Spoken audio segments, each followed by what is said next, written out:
Iya, minasan, welcome back again with Mr. K di sini. Oke, balik sama pembahasan One Piece, oke. Kali ini Mr. K bakalan ngebahas tentang sebuah buku yang memiliki kemungkinan menjadi peninggalan dari Pulau Ohara.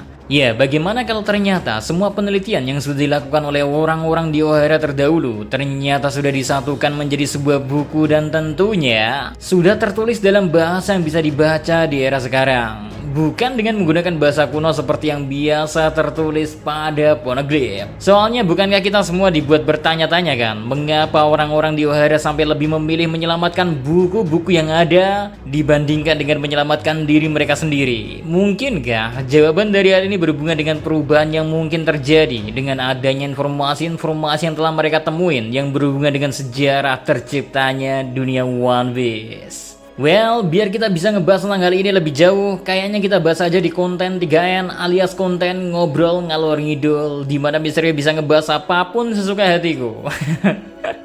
So, tanpa basa-basi, langsung aja kita menuju ke kontennya, ge. Let's go! Sebelum kita langsung masuk ke pembahasan, sebenarnya kenapa Mr. K bisa kepikiran tentang hal ini ya? Semua itu diawali gara-gara suatu buku yang ditunjukkan oleh Ivankov kepada Sabo, yang mana buku itu bertuliskan Genesis pada bagian covernya. Dan dilihat dari Ivan yang menjelaskan tentang kekuatan buah iblis OP-OP Nomi yang tertulis di buku itu, berarti setidaknya ya, buku berjudul Genesis itu memiliki salah satu bab yang menjelaskan tentang kekuatan dari buah iblis. Ya, bukan hal yang baru memang mengetahui ada suatu buku yang menuliskan tentang kekuatan dari beberapa buah iblis. Karena orang-orang kayak Sanji dan Kurohige juga kita ketahui pernah membaca buku ensiklopedia yang menuliskan tentang kekuatan dari salah satu buah iblis, sehingga mereka bisa mengetahui terlebih dahulu kekuatan dari buah iblis yang mereka inginkan. Tapi yang menarik ya, seperti yang pernah Mr. K bahas juga ya, kalau kata Genesis sendiri sepertinya terinspirasi dari dunia nyata, dimana kemungkinan besar ya Odachi terinspirasi dari The Book of Genesis yang menjelaskan tentang bagaimana dunia ini tercipta dan bagaimana sejarah awal dari manusia.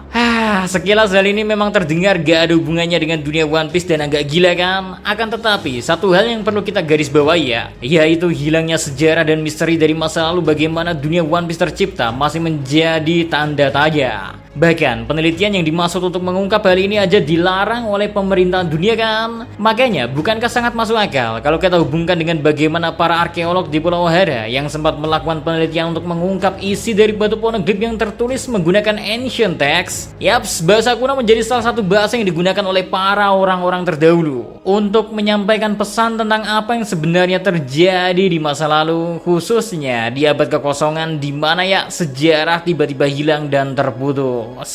Nah, yang menarik, ingatkah kalian dengan momen saat Dragon dan Dr. Vegapunk bertemu di Pulau Ohara? Setelah insiden Buster Call terjadi, di mana buku-buku di Ohara ternyata masih bisa diselamatkan oleh sekelompok raksasa yang ada di sono. Bagaimana kalau di momen itulah seorang Monkey D. Dragon juga mendapatkan sebuah buku, yang mana buku itu menuliskan tentang beberapa sejarah yang sudah diungkap beserta dengan beberapa informasi-informasi penting lain, seperti kekuatan buah iblis OP-OP Nomi yang memiliki hubungan dengan keabadian. Soalnya aneh rasanya jika informasi seperti senjata kuno atau bahkan nama dari salah satu dari 20 raja yang beraliansi di masa lalu bisa diketahui oleh orang seperti Ivankov yang gak memiliki ketertarikan atau bahkan kemampuan untuk membaca poneglyph. So, kemungkinannya Iva mengetahui semua informasi itu dari buku yang sudah diterjemahkan ke bahasa yang bisa mereka baca. Karena uniknya ya, di momen chapter 1086 yang sempat mengungkit tentang senjata kuno untuk memastikan keberadaan dari sebuah senjata seperti itu. Bahkan Dragon sendiri gak tanggung-tanggung untuk mencari kebenarannya dengan mencari Nico Robin yang menjadi satu-satunya orang Ohara yang berhasil selamat. Makanya seperti yang kita ketahui ya, semasa time skip, Robin banyak menghabiskan waktu dengan pasukan revolusi, dan berkat apa yang sudah diungkap di chapter 1086, harusnya keberadaan Robin memang sangat dibutuhkan oleh Dragon guna untuk mengkonfirmasi beberapa informasi yang sudah mereka miliki. Soalnya bagi mereka yang ingin melakukan revolusi, memiliki informasi yang belum pasti kebenarannya tentu menimbulkan keraguan untuk melakukan sebuah aksi. Wah, keren nih kata-kata Mr. K. Sehingga mau gak mau memang mencari bukti lebih lanjut sangat perlu dilakuin oleh pasukan revolusi, Well, kalau dari beberapa hal yang sempat dibahas, kayak misal senjata kuno ya, terus nama salah satu dari 20 raja di masa lalu yaitu Sen Neuronaim yang juga sudah diketahui, hingga mungkin ke momen kematian Profesor Clover yang mati saat sebelum dia menyebutkan nama dari kerajaan kuno. Bukankah hal ini udah cukup jadi bukti kalau orang-orang di O'Hara sudah berhasil menemukan potongan-potongan sejarah tentang bagaimana ada dua kelompok yang berselisih, dan pemenang dari perselisihan inilah yang menjadi pemimpin atau pencipta dunia One Piece saat ini. Semua informasi yang penting dan berhubungan dengan masa lalu itu ya pada akhirnya disatukan di sebuah buku berjudul Genesis. Sebuah buku yang kita lihat dipegang oleh Ivankov di chapter 1086. Nah, kalau buku Genesis di One Piece kemungkinan besar menuliskan tentang sejarah dari 800 tahun yang lalu, mungkinkah buku Bible yang dipegang oleh Kuma juga memiliki hubungan dengan apa yang sudah ditemuin oleh orang-orang di O'Hara? Ataukah memang buku itu hanya memperlihatkan ketaatan dari Kuma doang? Soalnya agak sedikit mencurigakan ya, melihat bagaimana Odachi menggunakan gambar seorang wanita pada buku yang dipegang oleh Kuma itu. Karena kalau kita hubungkan dengan kisah seorang Nefertari the Lily yang baru aja kita ketahui kan, mungkinkah ada hubungannya buku yang dipegang oleh Kuma dengan buku Genesis yang dipegang oleh Ivankov?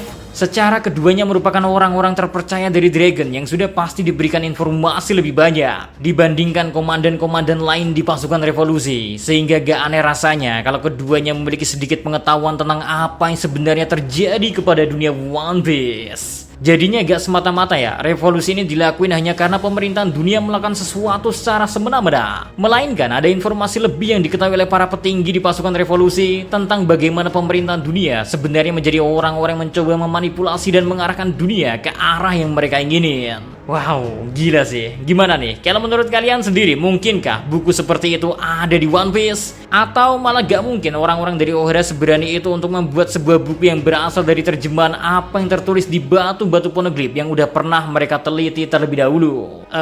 Kalau misalnya pribadi ya, kayaknya ya memang udah ditranslate sih. Karena ya namanya penelitian kan pasti kayak dicatat-catat lah ya, dicatat-catat, disimpan atau gimana. Gila sih, gokil emang. Dan Genesis itu sebagai kayak apa ya, cara unik nyebarin buku dimana orang-orang ngiranya kan pasti buku biasa kan, atau buku agamis lah ya, ternyata itu adalah buku sejarah tentang abad kekosongan. Gokil. Menarik untuk kita tunggu informasi seperti apa yang akan diungkap oleh Odachi pada chapter 1087 nanti. Ya, bulan Juli sih, Re. Apakah masih seputar hal yang terjadi di referee terakhir, atau malah kita sedikit bergeser kembali ke Pulau Egghead? Siapa yang kangen sama Pulau Egghead? Misalnya juga kangen, Re. Kayaknya cukup segitu aja dulu buat konten 3N kali ini. Ngawur. Ini konten ngawur ya, jadi jangan dianggap terlalu serius, oke? So, see you next time. Adi Zikarimel, stay safe everyone. Salam Adibadia.